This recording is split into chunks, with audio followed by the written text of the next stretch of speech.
Hello! I'm taking another try at answering some homework questions.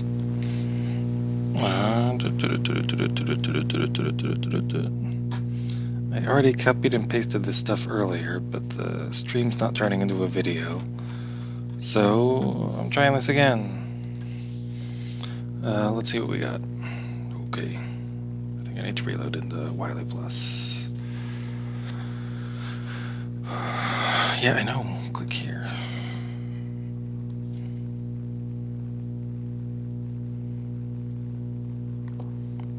Log in.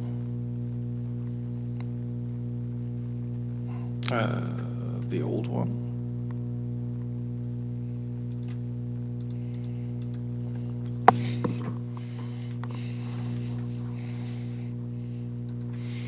We're looking for section 5.3, number 21.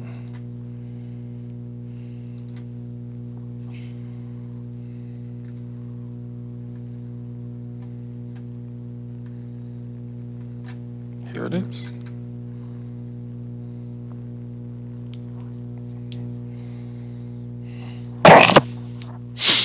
We got a graph, and it's a graph made out of straight lines and circles, which just happen to be the types of curves that we can figure out the area of. And we're looking for the integral of this function between 0 and 6. So let's work that out. The integral from 0 to 6 is the area under the curve between the curve and the x-axis. The x-axis isn't the bottom of the graph, it's the line y equals 0, which is here. So I want what's the area between 0 and 6 under the curve, or the area above the curve, except the stuff above the curve would count as negative area. So I want what is all of this area minus what is all of this area. So let's cut this into easy pieces. This one's a square. It's a 3 by 3 square, so that area is 9. We got the little triangle. We can work out the area of the little triangle. But we can immediately see these two triangles are the same shape. They're both half of this and the same height and the same base. So we got a positive one and a negative one, and I don't have to think about what their area is, because they cancel each other out exactly. Where did...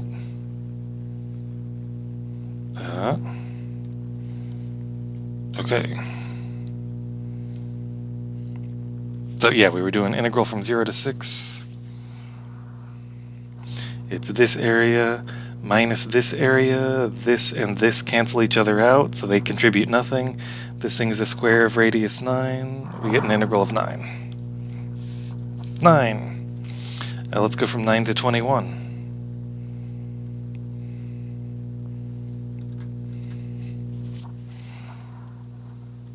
From 9 to 21, we're looking at this point to this point. So we want to know what is the area between this and the x-axis. Well, that's half of a circle. This is 6, this is 6. The radius is the same the whole way around. The area of a circle is pi r squared. That radius is 6. So that's 36 pi would be the area of an entire circle. We only have half a circle. So the area of half of the circle is going to be 18 pi.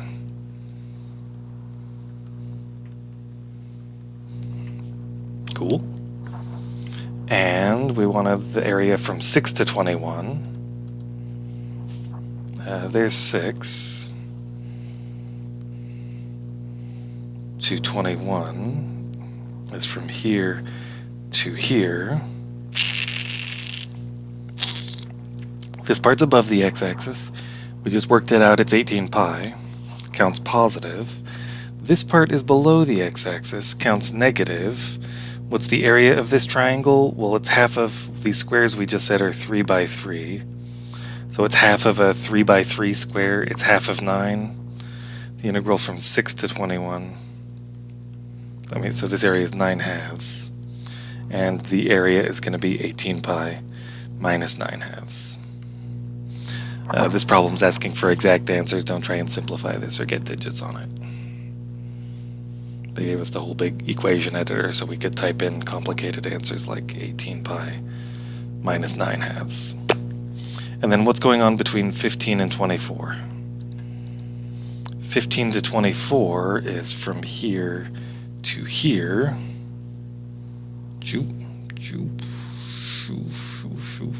We got a quarter circle now. Half a circle was 18 pi, so this quarter circle is going to be 9 pi. And then this stuff counts negative. Let's see. This is a trapezoid. If you remember the formula for a trapezoid, you can use that. I'm just going to cut it into a triangle and a rectangle. The triangle has a width of... Okay, let's see. This is 21 to 24. The triangle's occupying half of this. So this is 1.5 by... What's the height? Is 6. 6 times 1.5 would be 9. But so that would be the rectangle is 6 times 1.5 is 9. Okay, so that's what the rectangle right next to it is. And this will be half of the 9 is 9 halves. So putting both of them together is 9 plus 9 halves is 18 halves plus 9 halves is 27 halves. So I want this 9 pi to count as positive.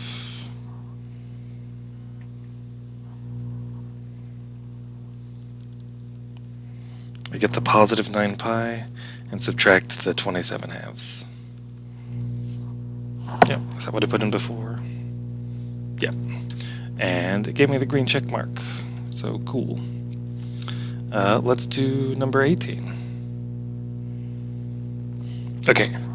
Step 1 is pick the correct graph of x plus 3, x minus 2. I don't know if they expect us to graph it with a graphing calculator, but when a thing is factored, it's not too tough to identify that, like we have the factored version. We can glance at that and see that the factors are... That didn't work. Cut. Just erase all this stuff. It's factored. When I set it equal to 0, I'm setting each of the factors equal to 0.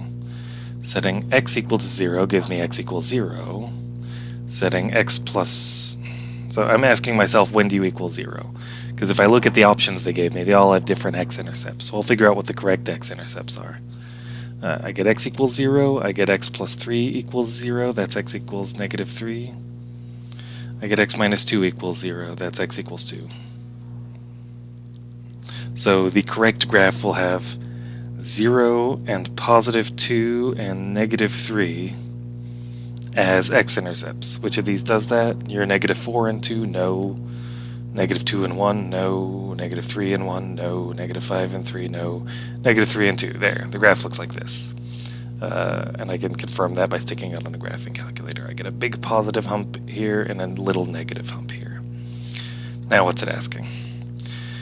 Now we need to find the total area between the graph and the x-axis, between negative 3 and 2.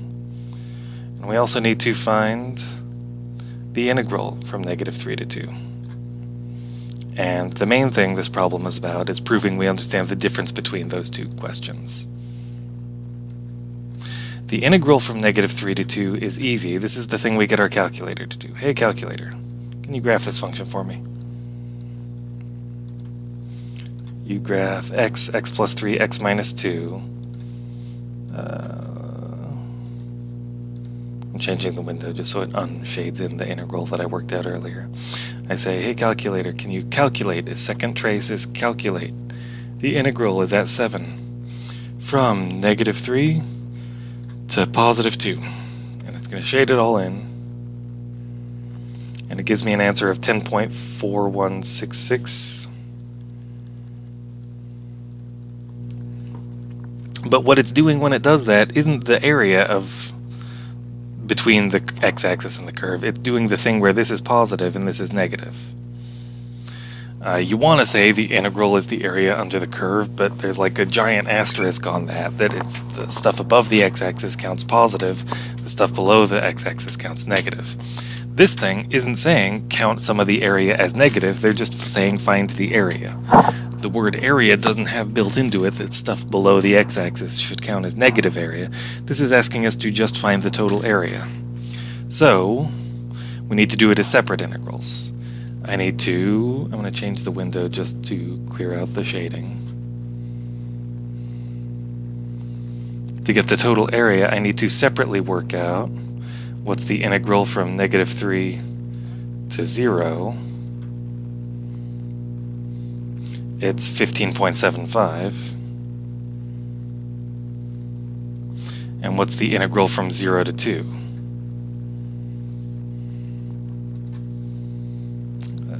Second, calculate integral from 0 to 2.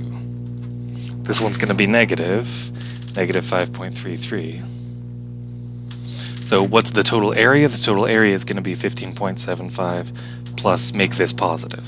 The word area doesn't want stuff to count as negative, and the word integral does. You add those up, you get 21.0833. And there's one more, right?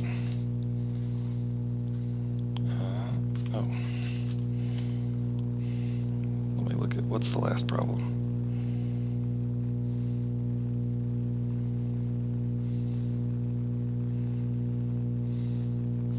The last one is 4.5, question 2. Assignment. I could have gone there because it's the one I answered. 4.5.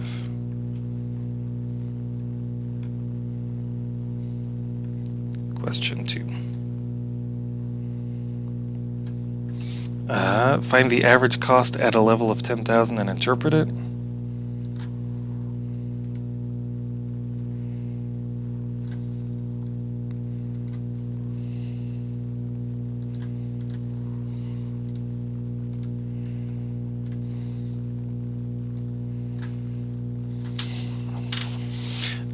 The average cost, we can think of it as the slope from here to here, but it's just the total cost divided by quantity. How much does it cost to make 10,000? Divide that by 10,000, that's how much you're paying for them a piece on average. What is the total cost at 10,000? Well, let's see, where this is 4 tick marks is 5,000. If 4 tick marks is 5,000, divide that by 4, it's 1250 per tick mark.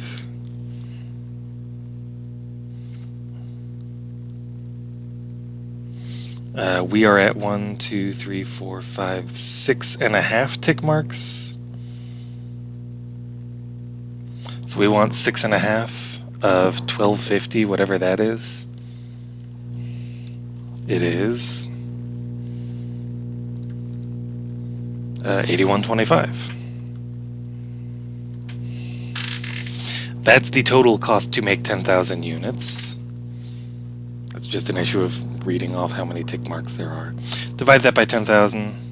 Let's move the decimal place back 4 spaces. That's 0.8125 is the average cost at that production level.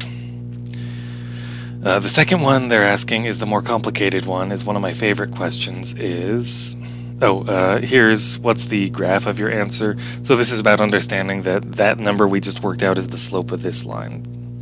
Because we can express that height as this rise and that distance is this run.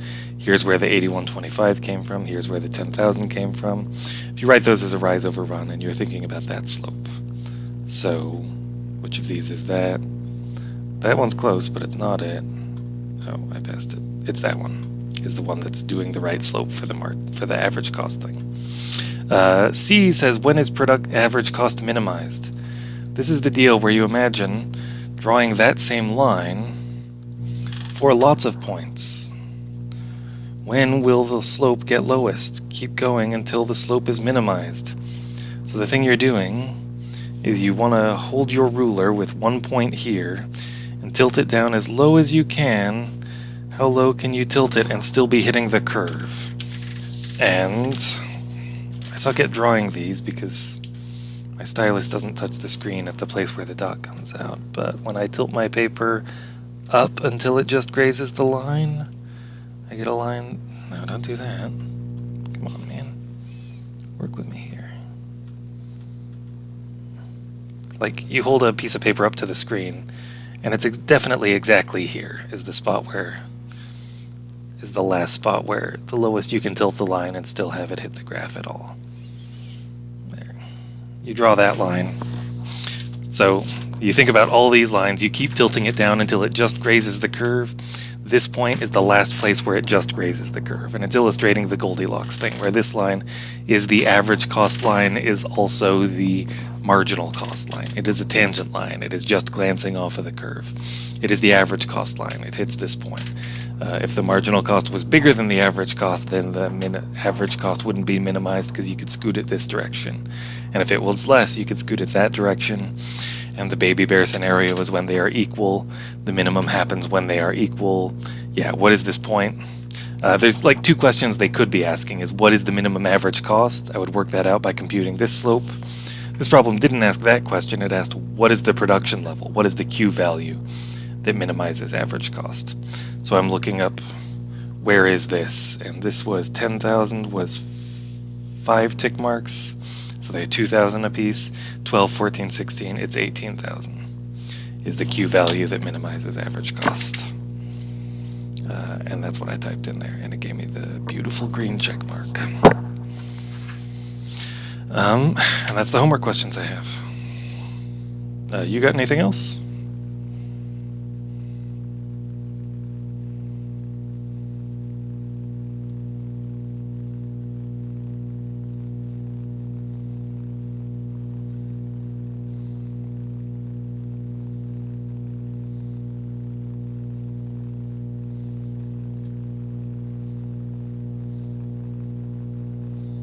Cool.